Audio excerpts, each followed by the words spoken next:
I'm like, so what's up, you guys? Hey, everybody, welcome to Real Talk Recovery, where we talk about recovery from addiction.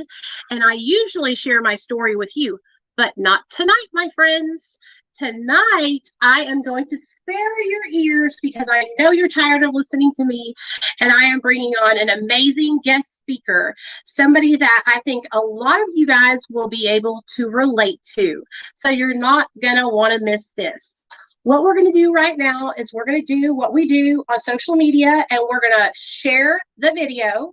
We're going to like the video, and we're going to invite our friends. So I will give you guys 7 minutes to share the video, like the video, and invite your friends. I'm going to do the same thing. My guest speaker is backstage. I'm hiding him away until I'm ready for him to come on, and I got all of you guys like literally so excited to hear his story. So I'm building suspense right now. Hey, Classy, what's up, girl? Hey, Lisa. Hey, Ashley. Hey, Stevie. Welcome, you guys. I'm so glad all you guys are here. Come on in. Get comfortable. Hang out with me. We're going to have a great stream tonight. I really, really think you guys are going to love his story. I'm excited to hear all of his story. He also has a podcast. And so, you guys, I love having people on who are trying to get their story out there. Like, I'm all about giving people a platform and a chance to share their story. I'm not one of these people that are like greedy with my audience. I want people to be able to share their story. There was a time when I was trying to build my platform, and I would have given anything to go on somebody's channel that had more followers than I do.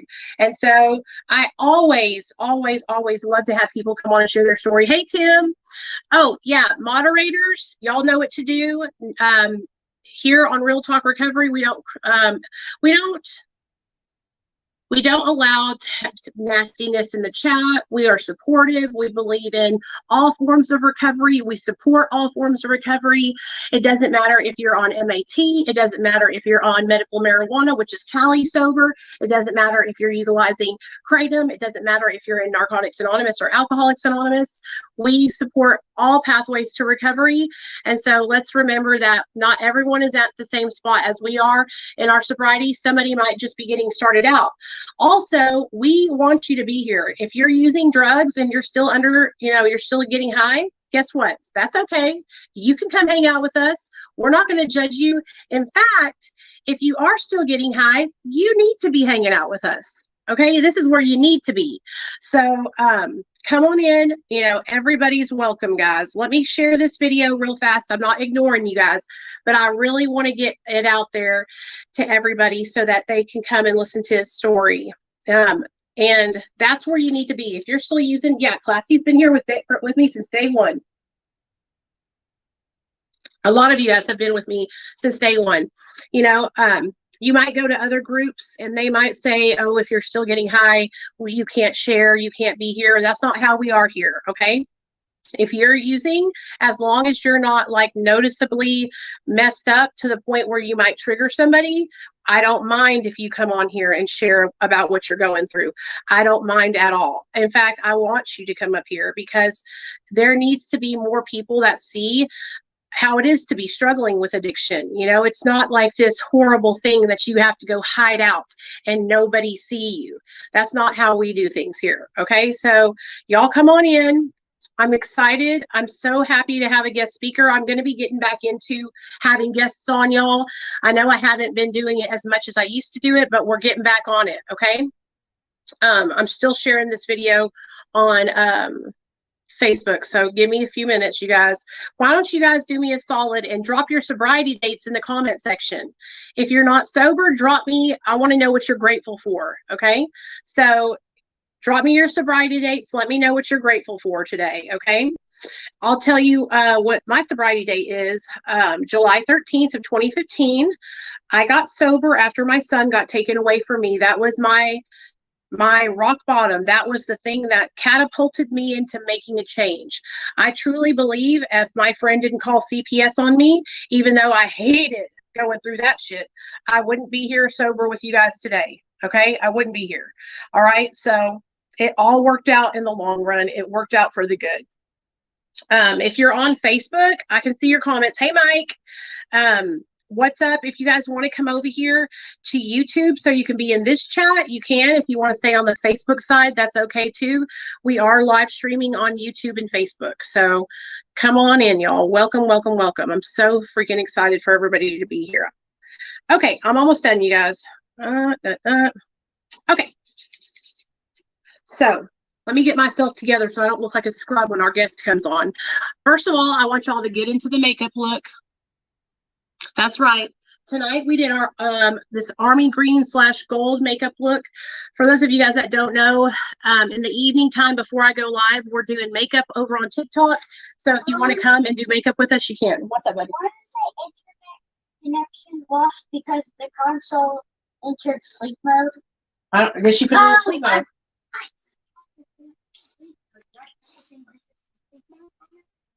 Yeah, you probably pressed it. Okay, will you go to the settings, Nate? I don't know how to go. Take this to Daddy. No, December 16th. Hey, Alicia. Okay, no, Nate, I'm going live with a guest, so you gotta go, buddy. What's up? What's up, Nate? What's up? Show them real fast, and then you gotta go. Nate was. Oh no, we'll show them after I do the live because I got a guest speaker coming on. Okay. Okay, I love you. Bye. Okay, guys, drum roll, please. Okay, here we go. What's up? Hey, how you doing? How are you doing, man? I'm good. How are you? I'm good. Are you nervous at all? No, I'm used to talking on these kind of things by now. Okay, good. I know I'm a little bit crazy sometimes. Let me get this set up. Okay, so this is what I want you to do. It's pretty simple. Everybody knows how we go around here. Introduce yourself to everybody, name, sobriety date, and then just kind of start out with sharing with us what your life was like when you were growing up, how you got into your addiction, what your life is like now, and then I want you to tell us all about your podcast, okay? Yeah, all right. Well, my name is JD. My sober date is actually Leap Day. It's 2/29/20. I haven't had a drink since 2/28, but yeah, I actually woke up hungover that day, and just said to my wife, I'm done, and she quit with me. So we both had the same sober date, and then COVID hit 2 weeks later. So that yeah, things got interesting then. But I really started recovery back in April 2018 when I went to rehab for opiates. So I was, a functioning addict on, roxis for a decade. So I always presented, well. I always had a job, always had a place to live, all that kind of stuff. I presented like I wasn't an addict. Yeah. But I knew for a long time that I was addicted to and I needed, these to function. So, but growing up, I never needed for anything, right? I was very fortunate. My parents are still together this day. They had me in their early 20s, in the 80s. I'm 35, and I'm the oldest of three, and my brother and sister, we all get along, but I'm the only one that you said you're the oldest? Yeah. Hold on a second. I'm the oldest of three girls. It's Nicole, Michelle, and Christine. Mm-hmm. My mom and dad had me in their 20s, and they're still together to this day. Yeah. So that's cool. Okay. Yep. Yeah. And I feel like I was able to teach my brother and sister a lot of lessons that they didn't want to learn. I started drinking at 11 years old. You know what I mean? Like I was one of those, I wanted to explore. It wasn't like I was escaping, I was exploring, right? And then when I was 11, I was obsessed with The Outsiders. And so my friend... Oh, the movie. Yeah. So my friend would sleep over every Saturday night. So one night, my parents, they weren't drinkers, but they knew how to throw a party. So like there was always leftover liquor in the basement. So we went down and my first drink was Captain and Coke. So we drank Captain and Coke and we watched The Outsiders. But the first time I drank alcoholically was a year later. And I didn't know I was drinking alcoholically. It's just in retrospect, that's when it switched. And it's because the first time in my life, somebody died, right? So like, I distinctly remember looking back being sober and going, oh, if we drink, we'll feel better that he's dead. Like that's our way to cope about this, right? So that's how I got over that death. So in adolescence, to no fault to anybody but my own, I'm the one that taught myself that lesson.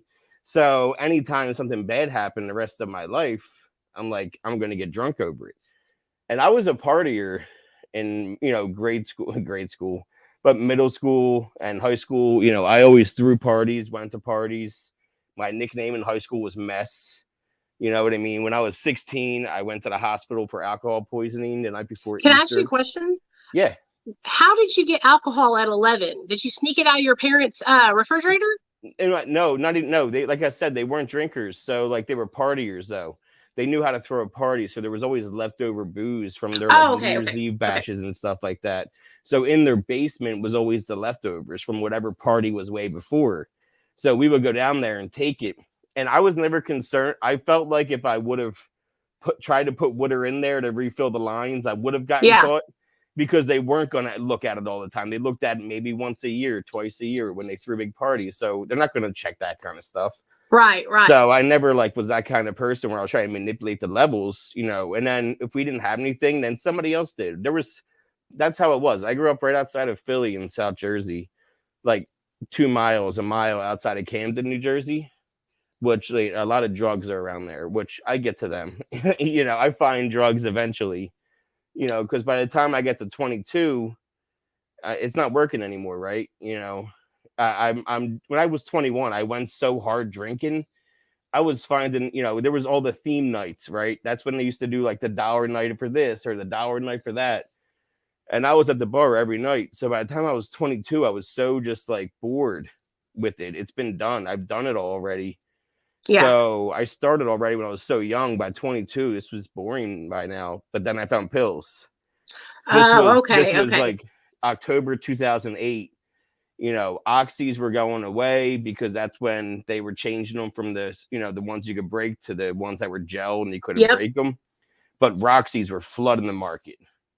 So, and at the time I had a bunch of connections, like the kind of connections that didn't do drugs, that just sold drugs. Yeah. So they always had good prices and they used people like me to sell the drugs that needed them to like sell enough to support my own habit kind of deal. That's never going to take them and take away their business. Yeah. So, I had a couple of those people my entire run where they were like serious dudes, but I was able to manipulate friendships out of it to the point where when I was finally ready for rehab, I owed my dude $1,800. Wow, he fronted you that much? No. Oh, yeah. Over time? Oh, he would always front me. Yeah, my dude fronted me, but he would always cut me off at a certain amount of money. You know what I'm saying? Like $500 was my cutoff amount. I made him so much money, it was ridiculous, though, with other kind of sales. Okay. So if he was cutting me off, then I wasn't going to be productive to make him other kinds of money. Right. You know what I mean? So he would always front me out. And he knew every Tuesday when I got paid, I had his bank account number. That's how cool we were at this point. I would go to his bank and deposit cash straight in his account every Tuesday. Damn, so, you are a trustworthy drug addict. Yeah, I guess I'm functioning, right? You know what I mean? Yeah. I ran a plumbing business with my brother and my dad. On the outside, it's all looking good. And that was the point of me only doing pills was I can put on a front when I'm doing pills like this.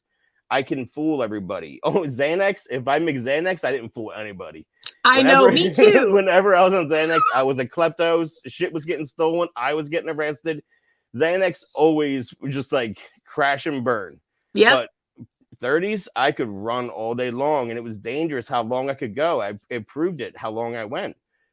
So, and during this time, I'm only distancing myself from people, right? Because I knew that I was being an addict.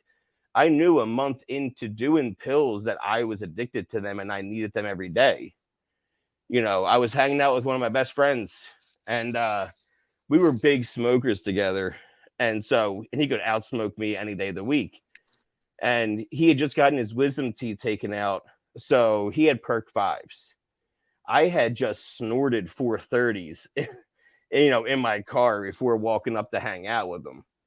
he is passed out cold within a half an hour of one perk 5. What? And I had Damn. I I had to have wish. I had to have a conversation with myself at that point. And I had one of those honest conversations with myself of, well, I really love the way this makes me feel. And I don't care because look how well I'm doing. I'm going to continue doing this because obviously I can handle it. Just don't do heroin. So I made a rule for myself early on that as long as I just do this, I'll be in control.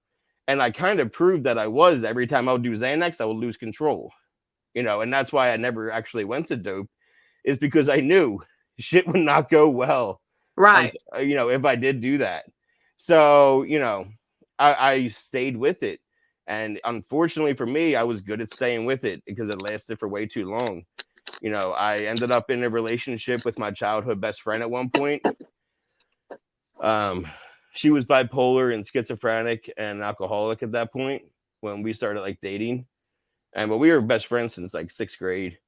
But, within 3 years, it got to be too much for her between my addiction and, hers, and she took her life.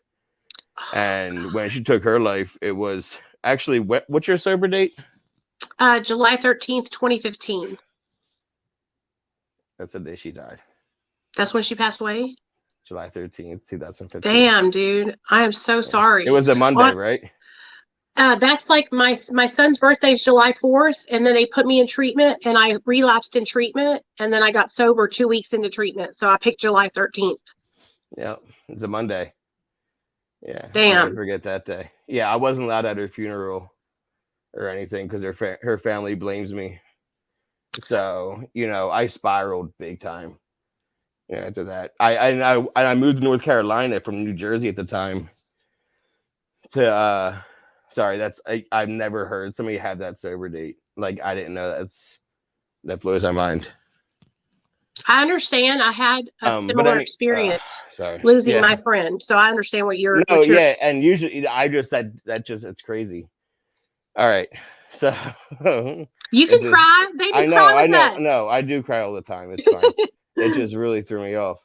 But yeah, I moved to North Carolina from New Jersey at the time. To I wasn't. New Jersey was the problem.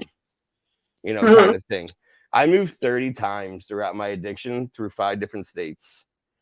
So, moving to run away from myself is a common theme for me.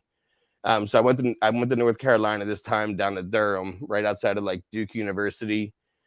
And I was a full-blown alcoholic that year. Because once that happened, I couldn't get pills as easy, but I was down south by the bars in a college town. You know what I mean? I could walk to 6 bars within 3 blocks. Right. What I equate time in cigarettes, right? Like, I can walk there within a cigarette. Oh, yeah. If I can walk there and still be smoking the same cigarette that I lit when I walked out my door, you're a close enough walk from me. Like that, that was how I equated that kind of time. So there was a few bars like that, but there was one bar in particular that they had a spot for me and everything every single day. And I went really hard that year. And there was a lot of blow involved that year too, because it was easy down there. But, pills were still like, I consider pills the most toxic relationship I've ever been in my entire life. Yeah. You know what I mean? Like, they always say you have 3 loves. That was my first one. My second one was Colleen.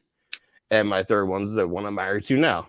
Yeah. But my first one's that, and the more I'm in recovery, the more I realize that, right? Because like I like Al-Anon type meetings where I can talk to other parents and other people that are suffering, look at me. I have this book. It's called The Courage to Change, and it's an Al-Anon daily book. Yeah. Meditation book. And I'm obsessed with it. Instead of daily reflections, that's a great book to read instead of daily reflections. Yeah. And I was talking to a woman the one night, and because, I run a meeting center now. My wife and I, we have a nonprofit mental health meeting center in our town, and we do AA, NA, trauma, LGBTQ, all kinds of things.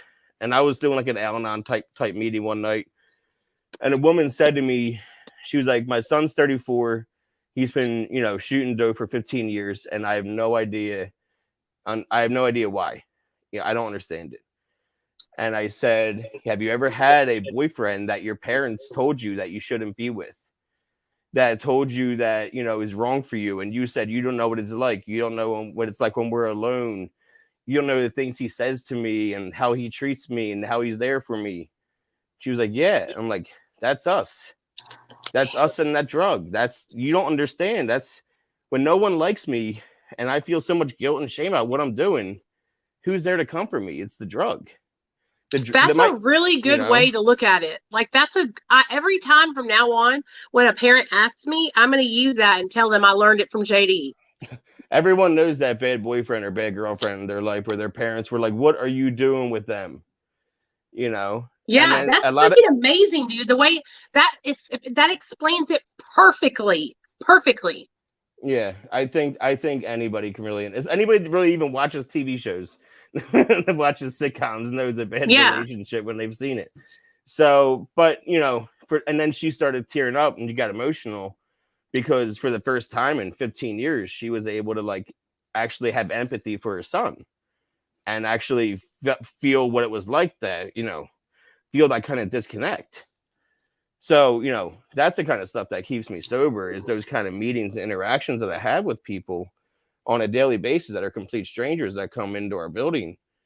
But for me, what it took to get sober, like, I started tumbling for a while.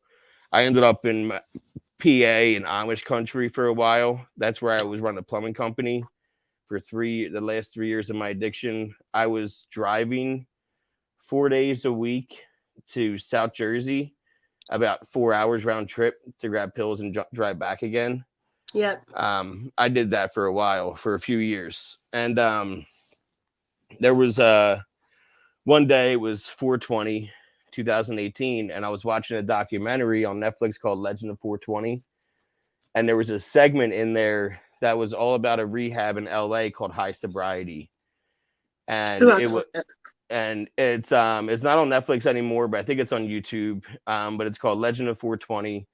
But High Sobriety is a sober living in Los Angeles that they get you set up with a doctor and they help you change your relationship with THC. So for the first time in 10 years, I actually said like, well, I would do that, and at the time, like I'm trying to be a stand-up comedian and things are going okay, but like I'm still so broken inside. Like, I was going to shows all the time, but I was pretty much sharing like I would at a meeting and not even realize it. Because I would get on stage and I would talk about my day and just like unload because it would be just strangers. So I would just unload about how shitty I was feeling inside. But kind of go full circle about that dealer, right? I was so broken at the time and I called him and I was watching this documentary and I saw this rehab and I called them the next day, 8:00 at night on a Saturday, and they answered. And I talked to that guy for 2 hours and he got me a plane ticket the next day to LA. For 3 days later. But on that Monday, I called that dealer and I said, hey man, I think I got to go to rehab and I don't know what to do because I owe you that money. And he was like, well, I'll tell you what, you can either go to rehab, never call me again, and you don't owe me a dime, or you can go to rehab and relapse and you'll still owe me that money. I said, all right. Haven't talked to him since. Yeah. And you've been sober ever since? From pills. Will you tell us about the High Sobriety place? I'm what I'm doing right now when I'm looking over is I was looking it up. I want to know about that place. I'm not sure. Yeah. So first I went into in treatment, right? I did the standard in treatment process, 28-day hold or whatever, 30-day hold, where there's no cannabis use or anything like that. It's just standard inpatient. That was in LA. And then what happens is we then get split up into sober livings. We have one house that isn't high sobriety and one house that is. And that's just for IOP purposes. We couldn't be in the same houses because of insurance also. Like their insurance was covering their house stay through IOP. And they couldn't do that with me because of insurances with cannabis in the house. So, and we weren't allowed to smoke it because that's the point, is that we were changing our relationship with it. So, for example, I used to sniff pills, I used to chug drinks. So I used to smoke weed. So I don't smoke because smoking for me, it can be an instant escape. Right. And so I don't like to do that anymore. I just take my capsules when I take my blood pressure medicine. And I just take them throughout the day and I microdose. So it's just something that I know that they'll work their way through my system and they're going to do their job. And I don't think twice about it. It's just medicine to me. It's not something where like I'm sitting around like, pass me the bong, man. Right. Right. You know what I mean? Like that's not what this is. So is there like a program that is like kind of like AA, but that is like sober marijuana? I was in Los Angeles for this, right? So, it was completely acceptable in both AA and NA. I was going to both fellowships out there, and I had a sponsor in AA, and everyone was well aware of my program. They knew about my sober living. They knew where I was staying. Everyone knew what I was doing. And they didn't have a problem with you being on the marijuana capsules. No, because I'm honest about it, though. It's not like I'm hiding anything, and it's not like I'm ever going there where like I'm baked or I'm like not able to talk or discuss or be just like, Have you experienced any stigma from anyone else in the community? Yeah, when I came back to Pennsylvania, eventually, I was around like a really conservative area, and one of the groups, they weren't really on board with it. It kind of drove me out eventually. And so at 13 months, I drank again. Right. So, like I said, I haven't touched opiates in 3.5 years, but that's what I was. I drank again. But I never drank alcoholically when I relapsed. I was so indoctrinated with the program the first time around that there was no way that I was going back to drinking alcohol. So do you call it a relapse? I mean, yeah, I do. Drink? I do because it's not what I wanted at the end of the day, because eventually I drank a whole bottle.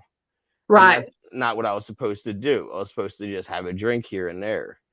And then the one night I drank a whole bottle of Jack. And that's what happened. I woke up on, Leap Day, that Saturday. And, whenever I had a hangover in the past, it was always you drank it away, you got high, because pills with a hangover, that's gone. Or never drink again. So, and I had said to my wife, who, she's sober with me now too. She quit drinking that day with me. She drank alcoholically before we met. And then she slowed down a lot when we met. And then she quit altogether with me that day. So, she just got diagnosed with MS 2 months ago. Like we opened this meeting center together, and then a month later she was diagnosed with MS. So, but we're figuring it out. She does like meditation meetings. She runs the trauma meetings and like the LGBTQ, and does like witchcraft and tarot and all that kind of fun stuff. Yeah. Does she have a TikTok? She would be good on TikTok. She does, yeah. She just started Self-Love Through Tarot with Mikey. Yeah. Because I know the kids on TikTok love tarot. She just started. Like, she's still getting used to it. And plus, like, it's still been like trying to figure out which medicines work, with MS. You know what I mean? It's been like, and then plus with insurance companies, they don't want to pay out, because the longer they can hold on to things, all the money is sitting in escrow accounts. So every day that they don't pay out, they make just interest. So that's, they want to hold on to that money for every single day that they can and make as much interest as they can. The reason why I asked you about stigma is because I experienced stigma being on Suboxone, and I've always been so open about it and shared about it everywhere I can. I share about it, but a lot of people don't take me seriously in the recovery community because I'm on MAT, and I feel like people who are, I call it Cali sober, because that's what they taught me. Cali sober is marijuana and you're open-minded to psychedelics, right? Yep. And so I would imagine that you got the Cali sober group of people are probably getting their understanding and kind of knowing what it feels like for us who are on MAT, because it's like the traditional abstinence-based recovery group of people, like I know because I was totally like born into AA. Like that's how I was raised through my whole recovery. And I see it.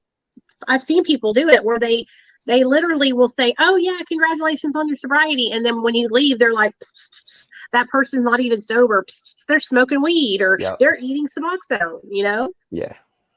It's like, Yeah, damn. I'm used to it by now, but I just feel like at this point I've worked the program enough and I worked the steps enough that whenever someone has something to say, I just know that they're not working their program correctly. Right. Like if you have a resentment against me, you're supposed to put it on your 4-step and talk to your sponsor about it and do a proper fifth. Don't talk to me about it. Don't make It's me. probably because they're jealous too, because they can't do that.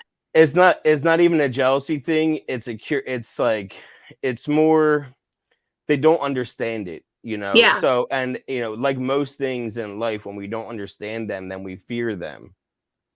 So if they don't understand how I can smoke weed and not want to sniff a bunch of 30s, Right. then they feel like I must be sniffing 30s. Right. Or I must be doing something that they don't understand. So a lot of it is that they don't understand it because they couldn't do it themselves. So if I don't understand it, then it can't be the way that it says that it is. Right.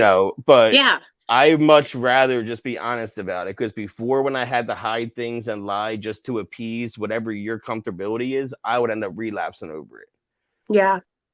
So it's not worth it for me. I'd much rather just be completely honest about who I am and what I do and where I came from, because my program means so much to me, and what I do for the community means a lot to me.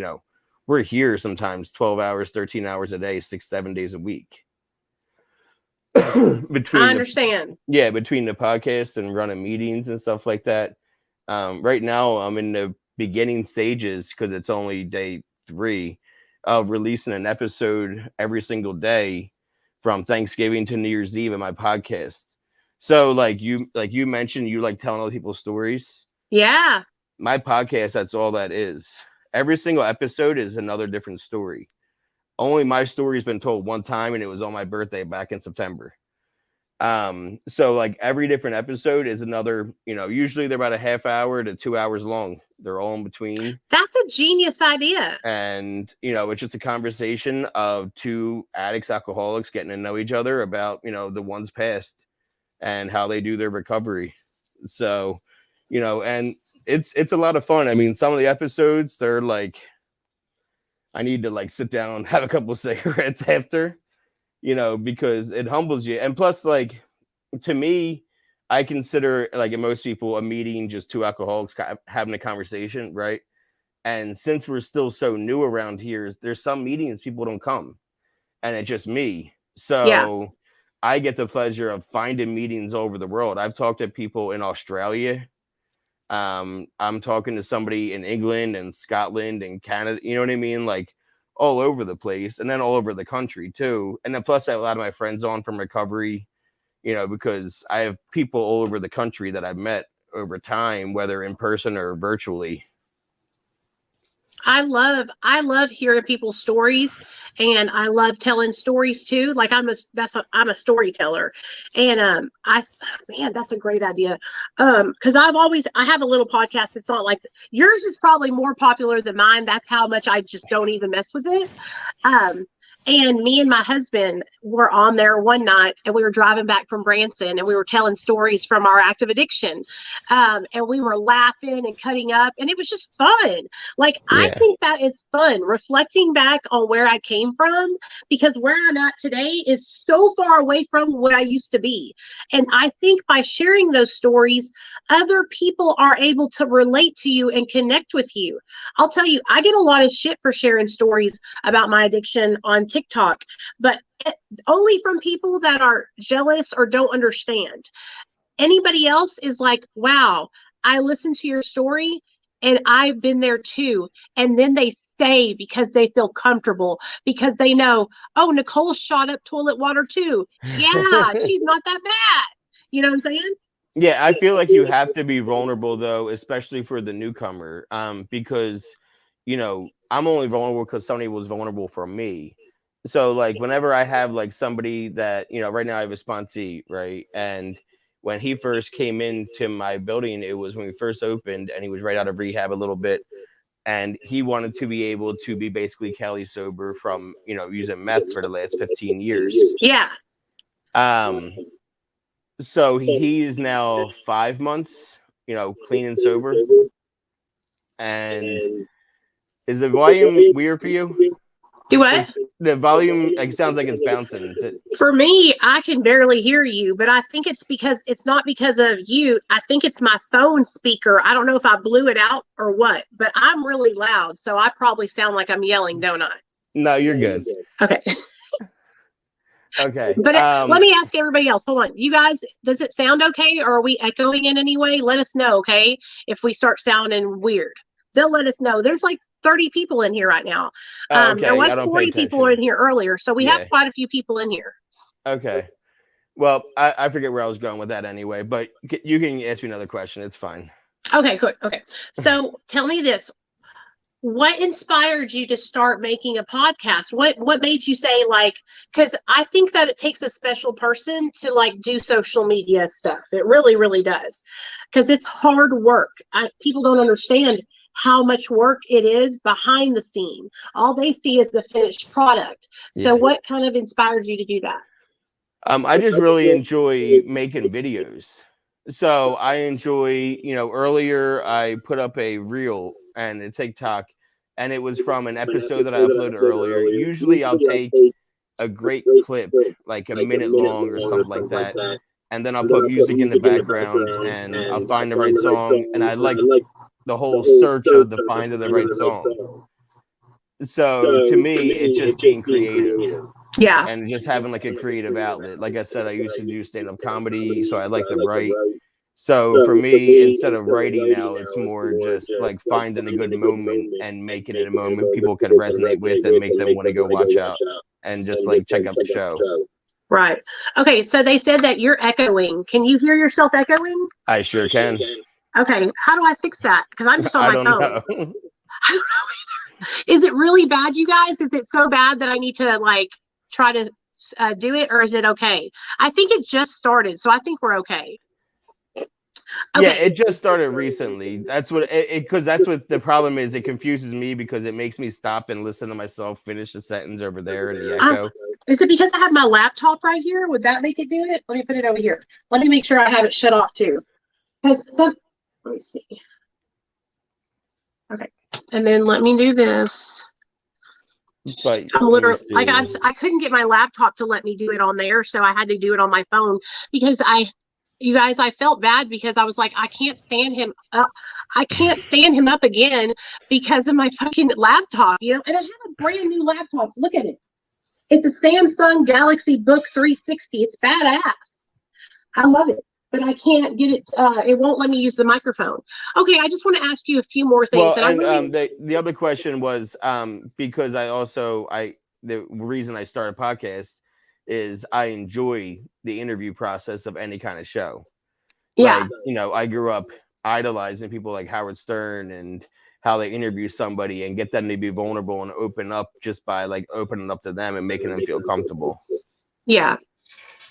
What was the hardest thing that I feel like I already know the answer to this from your story, but what was the hardest thing that you ever went through in your active addiction? And looking back on that now, like, what did you learn from that experience? Well, it was definitely, you know, my fiance passed him away. But what I learned was how to properly grieve because I actually never learned how to do that. So I learned the grieving process eventually years later. But like, you know, I can't beat myself up over something I didn't know then. Right. You know, I was extremely lost at that point and I didn't know what I was doing. I was anything that I did in addiction was what I needed to do in that moment to survive. Everyone says like, oh, I live this one day at a time. It's like I was 1 minute at a time in addiction. Yeah. Yeah, I figured you would answer that way. When you were telling your story about your fiance passing away, like I could really relate to that because when I was in my active addiction, my best friend Nikki shot herself. And it literally, when she did that, I lost my shit because I did not know how to function. I did not know how to like properly grieve, like you said, her passing away. It was so I just went on a bender. I started taking all the Xanaxes I could eat, and I just lost my shit. Like for real, it was bad. It was bad. What is the name of your podcast? Well, it's right here. It's MJ's Progress, Not Perfection, right? Yep. Why do you call it MJ's? My wife's name is Mikey. Okay, I got you. So Yeah. Micah MJD, right? It's the name of our meeting center. Okay. And I wanted it to, I do it out of here.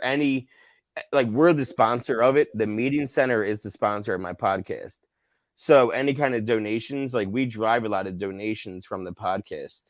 So we pay rent because of donations from the podcast. Our electric bill, our internet bill is all because donations we get through like Venmo and stuff like that. Mm-hmm. So it's just easier to have the same name podcast because that's what we're all about here is recovery and mental health. So, what's the name of your TikTok account too? It's that everything is under like MJ's Progress, Not Perfection. Okay, hold on. I'm gonna put it in the chat. MJ's, and I'm gonna make that the title of this video too. Progress, not perfection. Yeah, it's on YouTube, Apple, Spotify, Google Podcasts, Facebook Podcasts. Well, okay, so I hate that it's echoing, and I don't want to keep you on here. Like if it's gonna sound shitty, but I really appreciate you coming on here, and I really want to have you on again. Maybe we can do something weekly. Would you want to do that with me, where you and me? I am there. Yeah. Okay. We could sit down and we could tell stories, and we could just fucking chop it up about the crazy shit we did on Roxy's. I have way too many stories. Yes. I think that would be so much fun. Yeah. And I feel like I feel like I have like good chemistry with you. Mm-hmm. Like we can go back and forth with each other. You know what I mean? Oh yeah, 100%. Yeah. And I'm actually dragging ass like right now because I'm literally a severe insomniac. Like, it's in my chart and everything. And I've been up since 1:00 in the morning. I'm bad too. My usual, it's when I went to rehab, I told my doctor, I was like, oh, like I'm a night owl and I'm an early bird. And she was like, no, you're an insomniac, honey. Like you're not either of those things. I stay up all night too, till like 3 or 4 in the morning. And I don't know why I do that. And then I go to sleep for like 2 or 3 hours and then I wake up. Well, that's the one thing I've been working on too, is how I get so much like, not rage, but that's what the only time like my anger is like so through the roof is when I can't sleep because my mind won't shut up for some reason. And I do meditation and I do all the things I'm supposed to do, and I take my medicine how I'm supposed to take it, and just some nights it just there's no turning this thing off. Right. And it is what it is. I've always been that way since I was a little kid, and even in my active use, like I had a lot of problems with like suicidal ideations and suicidal thoughts. I lost so many people, and between suicides and addiction over the years. And my plan was to go into a tree a few times, and every time I didn't do it, it's because my dog. I was like, what's going to happen to my dog? And she would basically talk me out of it. And then eventually I started making her come with me for the road trips. This way I knew I definitely wouldn't do it because I knew I would never like do anything with her in the car. Yeah. So that kind of my savior. Now she lives with my parents now, and she has a yard she can run around in happy, and she's living her best life. So well, the census is everybody likes you. They're all commenting that they like you. So that means that I'll have to have you on for a regular episode. Well, I'll text you after this and we'll schedule just like a regular time we can go live together. Because what I do is I do this onto YouTube and Facebook. So people on Facebook are watching it and on YouTube. Oh, cool. And then I upload it onto YouTube after that. So I want to thank you so much for coming on my channel and telling us your story. No it was problem amazing. And please send me I think I have the link. I have the link to your podcast and everything, right? I texted it to you. Yeah, it's from I think it's podpage.com something. But yeah, I'd Okay. text you the link. But if you just go to YouTube, search MJ's Progress, Not Perfection, just subscribe. This way I get my subscribers up. But yeah, just MJ's Progress, Not Perfection. It pops right up. I have like 60 episodes out already. And then by the end of the year, there's going to be like 90 episodes out. So, in September, I did one every single day for Recovery Month. So, and now I'm doing it in December. Like, this isn't something that's going to be a one and done thing. I like doing like massive drops like this. And other months I do every other, but like, I like doing big drops like this. And yeah, we could do like every Saturday or Sunday night. Hop on, tell stories for like an hour. You know what I mean? Definitely down for that. Okay, cool. I'm going to link everything on here, and I'm going to link it in the description. And I'll also post your stuff on my community tab and in my Facebook group. Okay. Thank you so much. Thank you for having me. All right. Text me later. Love you. Right. Bye. See you. Bye. Thanks. Bye. Okay, you guys, y'all like it? Y'all like JD? I like him too, y'all. I like him too. No, I'm still on 1 milligram vintage bleached blonde. I really like him too. So what did y'all think? That is JD with MJ's Progress, Not Perfection. You guys heard he's literally doing a 37 episode, like, he's dropping episodes, every day. So telling stories, doing the podcast, helping others, and he's Cali sober. So I know a lot of you guys are Cali sober also. Get with JD and get into his recovery group. He will be able to help you. I think that he has a solid foundation. I really like the idea that he takes his medication instead of just smoking it all the time. I think that's a really, really good thing. Well, thank you. Is that Rapper Mike? Hey, boo. Thank you. I appreciate that. I really like the fact that he takes the medication orally. I think that kind of breaks the habit of just sitting there, like he said, smoking blunt after blunt. So I really, really like that, you guys. And you know that I support all pathways to recovery. I'm going to go ahead and upload this video right now. And then I'm going to post all of his links, okay? I also am going to make a thumbnail for the video. So thank you guys so much for coming and spending time with us tonight. I will see you guys tomorrow night at 7 p.m. Central. If you want to join us to do makeup, I will be live around 3:30, 4 o'clock on TikTok to do makeup, okay? And I'm going to go live on TikTok right now to talk about this podcast. So come on.